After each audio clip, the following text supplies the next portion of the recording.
Olá, caros amigos, vamos iniciar aqui, como prometido, uma análise sobre o discurso, e a posse e os decretos de Donald Trump. Então acompanhe aí.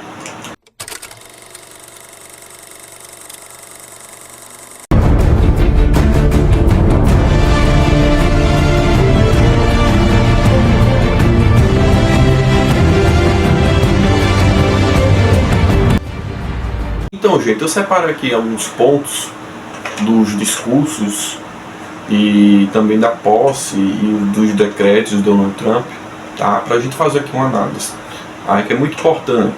Tudo que acontece nos Estados Unidos tem um impacto gigantesco no mundo inteiro.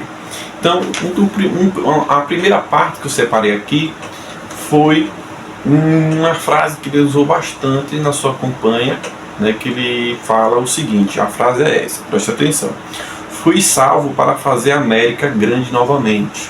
Então, quando ele fala assim, fui salvo, ele está fazendo, está estabelecendo uma relação do que aconteceu com ele durante a campanha, das tentativas de assassinato dele.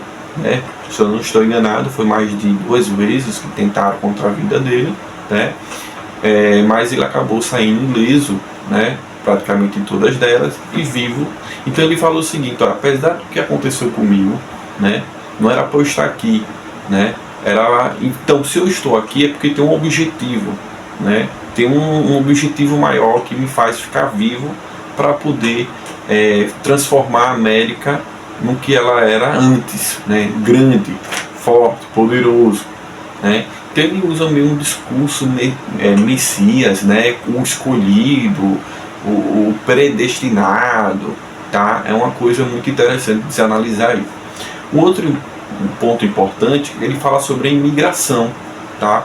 E tanto nos seus discursos de campanha, como na sua posse, também como no seu decreto, ele trata os imigrantes os imigrantes ilegais, tá? De forma muito dura, chamando eles até mesmo de criminosos, tá? E ele colocou em prática, é tanto que agora ele colocou o exército na fronteira dos Estados Unidos com o México ali, para tentar realmente barrar qualquer entrada desses imigrantes. Agora eu quero fazer um pouco de analogia com a história, Quando ele chama as outras pessoas que não são americanos, de imigrantes e chama eles de criminosos, porque estão ali de forma ilegal, é um pouco incoerente, porque quando a gente estuda a história dos Estados Unidos, os Estados Unidos foi colonizado pela Inglaterra, e depois, quando conseguiu sua independência, que ali já não era mais um povo originário, era uma mistura de indígena com inglês, Quando eles se tornaram independentes, eles tiveram um projeto de dominar todo o território dos Estados Unidos, E para isso acabaram praticando genocídio, e desmatamento com os povos originários dos Estados Unidos, que eram os indígenas, E então interessante, ele chama essas pessoas hoje, do México, de qualquer lugar do mundo, como imigrantes criminosos, sendo que ele faz parte de uma origem que é de imigrantes, Então quando ele chama os outros de imigrantes, ele está também fazendo uma analogia dele mesmo, da história do povo americano. Gente, um ponto também importante que eu separei aqui foi sobre a questão dos cartéis, que ele disse que jogaria duro com esses cartéis, principalmente do México, da Colômbia, esses cartéis estrangeiros, fazendo que o governo dele não iria tolerar esse tipo de prática criminosa, Mas ele já começou com uma contradição, porque ele acabou dando o perdão presidencial a um dos maiores criminosos de tráfico de droga que existiu nos Estados Unidos, só que era uma forma de tráfico diferente, virtual, tá? E esse cidadão, inclusive, ele foi preso, condenado à prisão perpétua, mas Trump foi lá e deu o seu perdão presidencial, tá? Então há uma contradição. Peraí, se eu não tolero cartéis criminosos, por que eu dou um perdão para um cara que praticamente permitir o tráfico de drogas no seu site, tá? Um outro ponto importante que ele vinha falando na sua campanha e na sua posse, ele falou que foi sobre a inflação dos Estados Unidos, né? Que ele culpa que a inflação dos Estados Unidos está alto por causa dos gastos da última gestão, que é de Joe Biden. Ele fala que o governo anterior gastou muito dinheiro com projetos verdes, né? Projetos que promova a sustentabilidade, né? Uma energia mais limpa, com investimentos nessa área, também com políticas para minorias, né? Para tentar equilibrar essa desigualdade social no país. Então ele fala que esses gastos todos foi o que causou a inflação no país e que por isso ele pretende cortar, né, vários desses gastos, tá, que foram feitos pelo governo de Joe Biden, tá?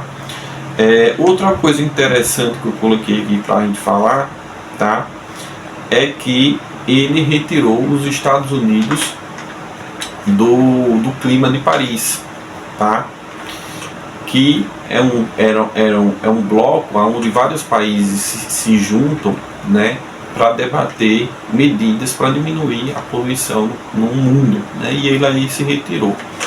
Mas até a gente entende que ele fez isso, porque ele, na sua própria campanha, defendeu a utilização de combustíveis fósseis poluentes, tá? E uma exploração maior do petróleo. Então, para Donald Trump não é interessante e não estava na sua cartilha de propaganda eleitoral defender a questão da sustentabilidade, mas sim um projeto que tem como foco o petróleo, né?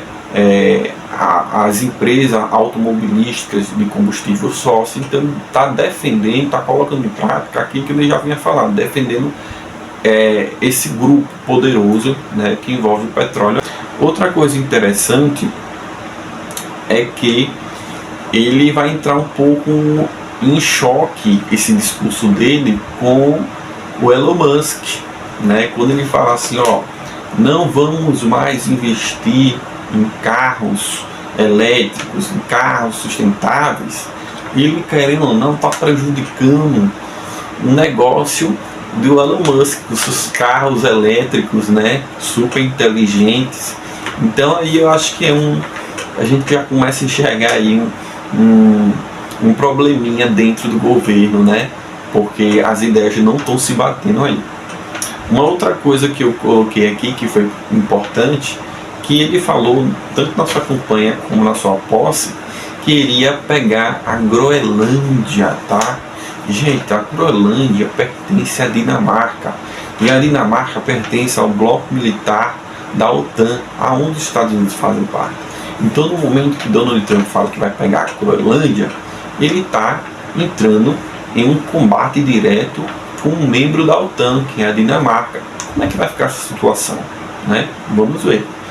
Outro ponto interessante é que ele falou que também iria anexar o Canadá, dizendo que o país do Canadá está taxando demais, causando prejuízo demais aos norte-americanos, que por isso deveria ser anexado, tá?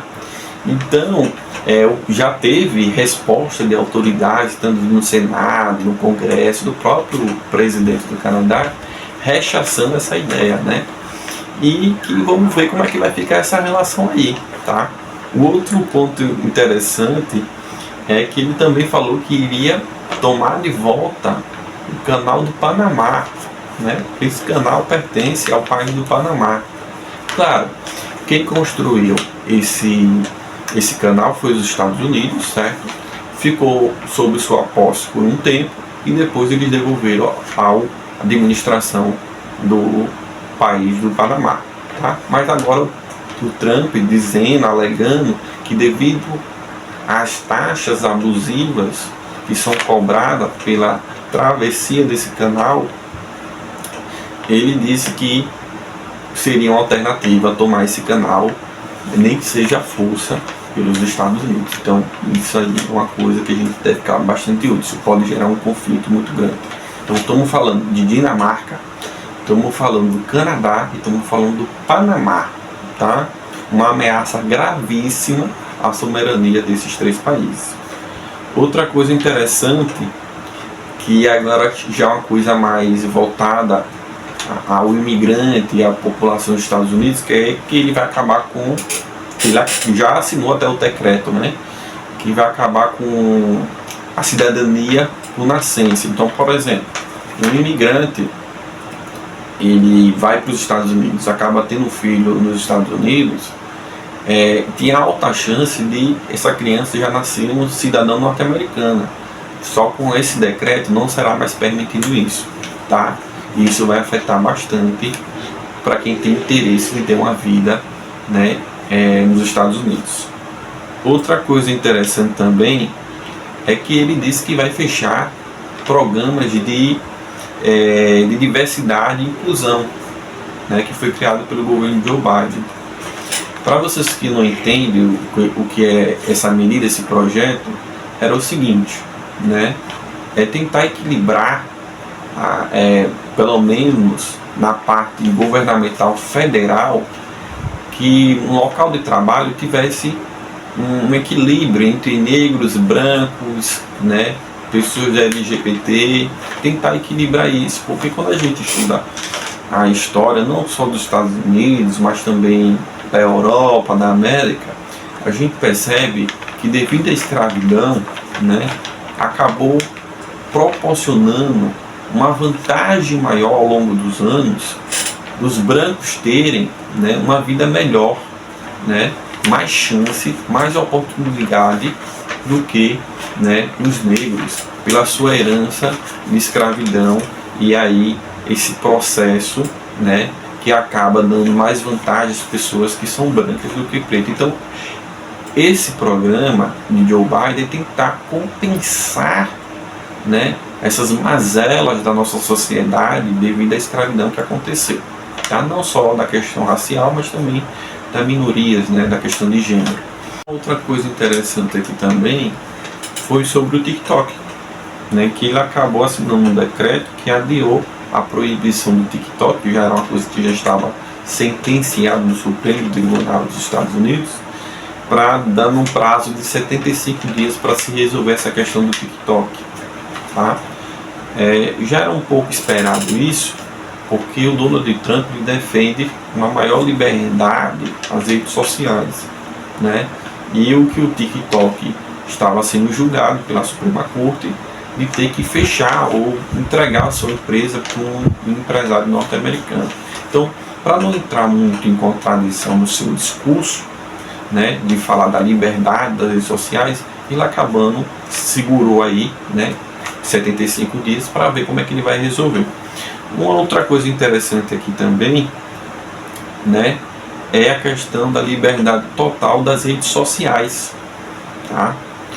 Que ele acabou de decretar também um fim, né, aí eu coloco entre aspas, da censura, né, das redes sociais, aonde quando um sujeito colocava uma informação falsa, né, ou existia um algoritmo, né, e denúncias que poderiam ser feitas, que poderia retirar esse conteúdo, essa informação falsa, tá, e acabando, querendo ou não, censurando esse cidadão que estava ali digitando, né, coisas que iria de contra, né, a democracia, a questão humana, né, o respeito ao próximo, tá? Ele acaba com isso. Então agora nos Estados Unidos está liberado geral, tá? Outra coisa interessante que eu anotei aqui, tá, é que muita gente está relatando que as redes sociais, no Meta, né, no Facebook, Instagram, e o X, o antigo Twitter, é que muita gente está seguindo automaticamente a conta de Donald Trump sem essa pessoa querer, tá? Então tá tendo esses relatos aí. Então, será que os parceiros, né, que estavam na sua posse, como a gente viu o Mark Zuckerberg, o Elon Musk, né, os donos dessa rede social, será que eles estão ali mexendo os pauzinhos por trás para tentar favorecer a imagem do Trump? Isso aí. Ainda mais que há pessoas pessoas até famosas, tá? Mostrando prints, falando que não seguia o Donald Trump, que do nada passou a seguir sim a vontade dele. Agora uma coisa interessante aqui, assim que Donald Trump tomou posse, e aí começou a fazer sua agenda para a viagem internacional, adivinha qual foi o país que ele escolheu para primeiro visitar? A China, tá? Lembrando que Donald Trump passou a sua campanha inteira atacando a China, né? Dizendo que ele ia taxar os chineses, porque os chineses cobram taxas absurdas para os Estados Unidos, né? E como represália, os Estados Unidos iam fazer isso e tal. Ele atacou muito na sua campanha, tá? Mas que até o momento, na prática, na sua posse, ele diminuiu até, né, os seus ataques e inclusive marcou como a primeira visita ao governo chinês, tá? Então, será que Donald Trump vai cumprir a promessa dele, né, de atacar economicamente a China? Isso aí vamos ver, tá? Isso aí tem que esperar um pouco, mas a gente já percebe essa contradição. Um outro ponto aqui importante é que ele fala que vai taxar várias nações do mundo inteiro, né? Dizendo que os outros países cobram uma taxa absurda dos Estados Unidos e por isso os Estados Unidos vai ter que revidar, né, isso aí. Inclusive ele volta até o Brasil, dizendo que o Brasil cobra taxas absurdas, né, dos produtos norte-americanos e que por isso eles vão começar a taxar os commodities do Brasil, né? Agora que a gente presta atenção, essa questão de taxar, tá? Ela é uma questão muito perigosa, porque se você taxa um produto de fora, esse produto vai ficar mais caro dentro do seu país, tá? Então, por exemplo, a alimentação que o Brasil fornece de muito para os Estados Unidos, como carne e seus derivados, né, outros tipos de alimentação, se o Donald Trump cumprir o que ele está prometendo em taxar esses produtos alimentícios, esses commodities no seu país, esses produtos que de extrema necessidade vai ficar muito caro para o povo norte-americano. Então, isso, do ponto de vista econômico, não é muita vantagem não, tá? Do ponto de vista do Brasil, o Brasil pode continuar vendendo para os Estados Unidos, vai ser taxado, porém quem vai pagar essa conta são os próprios norte-americanos na hora da compra ali no mercado. E também o Brasil tem outra possibilidade de vender as suas mercadorias, seus commodities para outros lugares do mundo, tá? O que não falta é cliente para os produtos brasileiros, tá? E ele ainda fala na sua assinatura de decretos que o Brasil precisa mais dos Estados Unidos do que os Estados Unidos precisa do Brasil. E isso é errado, tá? As duas nações, uma precisa da outra de forma igualitária.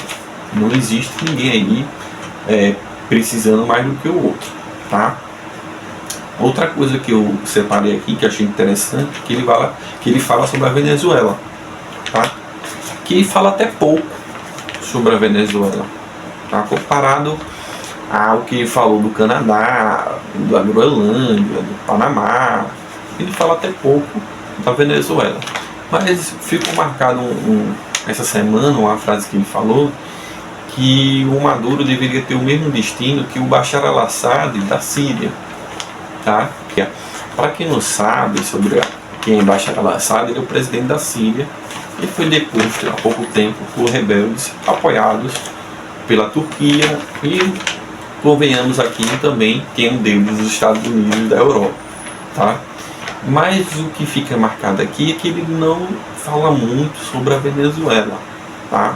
Comparado aos outros ataques que ele faz aos outros países. O outro ponto que eu coloquei aqui é a relação dos Estados Unidos com a Rússia, né? Que aí o tom dele está começando a mudar, porque na campanha dele ele atacou muito a Ucrânia, tá? Dizendo que iria pressionar a Ucrânia para fazer um acordo de paz com a Rússia e tal. E dizendo também que essa guerra não aconteceria se ele tivesse no governo, que se ele fosse eleito vai acabar essa guerra e tal. E o que aconteceu? Quando ele foi eleito, e nesse processo dele ainda tomar posse, ele enviou uma pessoa de sua confiança com um plano de paz né, da Rússia com a Ucrânia. E esse plano não foi para frente, porque nem a Ucrânia nem a Rússia aceitou, tá? E aí, quando ele toma posse, ele começa a mudar o tom em relação à Rússia, né? Lembre que antes ele só falava da Ucrânia, agora ele passa a falar um pouco mais da Rússia, né? E ele fala que a Rússia deve aceitar, ou acabe, né? Vamos falar de forma integral o que ele falou, que a Rússia deveria acabar logo com essa guerra, senão os Estados Unidos taxaria a Rússia, né, com 10%, tá, em relação a tudo que a Rússia vende ao mundo afora. Então isso é importante, mostra uma relação que mudou. Ele colocava a Rússia como um meio de lado e atacava mais a Ucrânia. Agora ele já começou a direcionar seus ataques para a Rússia. Deve ser porque ele acabou ficando muito chateado pela Rússia não ter aceitado sua proposta de paz. Então, gente, nossa análise termina aqui, tá? Eu acredito que Donald Trump tem muita coisa a mostrar, não só com palavras, mas também com atitudes, tá? Então, o que eu peço para vocês? Deixa aqui um comentário, seus comentários, que é importante, ajuda o canal, deixe o seu like, compartilhe, deixe também suas sugestões, o que pode melhorar, né? E então, caros amigos, a gente termina por aqui. Um abraço do canal Poder, História e Geopolítica. Clique no sininho para receber as notificações do canal. Depois clique no like ou no joinha para curtir o vídeo. E para o final, compartilhe com seus amigos e familiares. Olá, caros amigos, o canal Poder, História e Geopolítica está lançando seu primeiro e novíssimo e-book sobre geopolítica, que é um guia essencial para você que quer ficar por dentro deste universo. Não perca essa oportunidade, veja na descrição os links.